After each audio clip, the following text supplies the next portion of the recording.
অসমীয়া খালি অসমীয়া হৈ নাথাকিল হয়, অসমীয়াক এই মিয়াসকলে লগ লাগি আজি অসমীয়া হৈ গৈছে ছাৰ। অসমীয়া খালি অসমীয়া হৈ নাথাকিল হয়, অসমীয়াক এই মিয়াসকলে লগ লাগি আজি অসমীয়া হৈ গৈছে ছাৰ। সিহঁতে আজি 50-60 বছৰৰ পৰা এইটো ঠাইত বসবাস কৰি আছে আৰু এইটো হ'ল ৰেভিনিউ আচুডুবি ৰেভিনিউ ভিলেজ।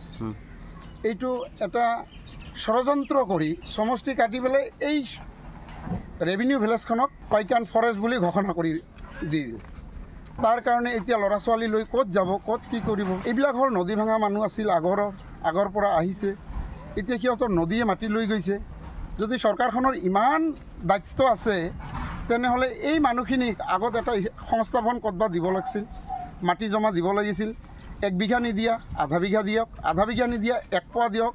তেনেকৈ সংস্থাপন দিয়াৰ পিছত এইটো এৰিয়াত এই বিদ্যাপাৰা বেতবাৰী অঞ্চলত JCB বলডোজাৰ লগাব লাগিছিল। কিন্তু এতিয়া আমি দেখিলোঁ যে আমাৰ মানে এটেক হৈছে খালি মুছলিমৰ ওপৰত। মানে যিটো অৰিজিনেলি পাইকান ব্লকৰ আণ্ডাৰত পৰে, পাইকান কিহত পৰে, সেইবিলাক ঘৰ ভাঙা নাই। তাতে হিন্দু মানুহ আছে, কোচ ৰাজবংশী আছে, ৰাভা মানুহ আছে।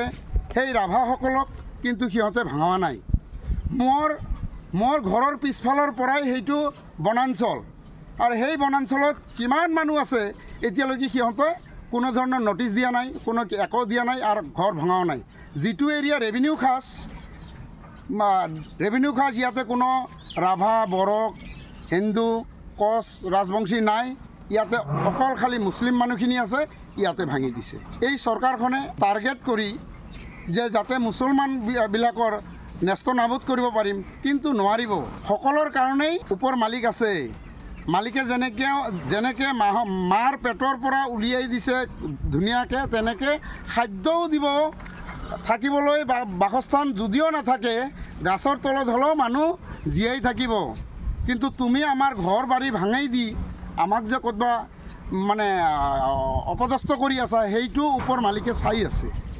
আৰু তাতে যাই কোনো উকিল, কোনো মেজিষ্ট্ৰেট নালাগে, সি নিজে অকলেই বিচাৰ কৰিব।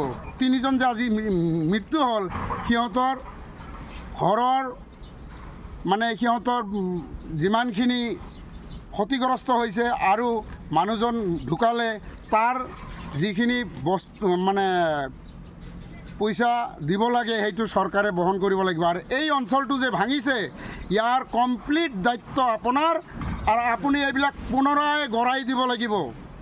যদি গৰাই নিদিয়ে তেনেহ'লে আপোনাৰ পৰিস্থিতি কি হয় চাওক। এই যে কেইদিনমান আগতে কৈছে যে আজি অসমীয়া খালি অসমীয়া হৈ নাথাকিল হয়, অসমীয়াক এই মিয়াসকলে লগ লাগি আজি অসমীয়া হৈ গৈছে ছাৰ।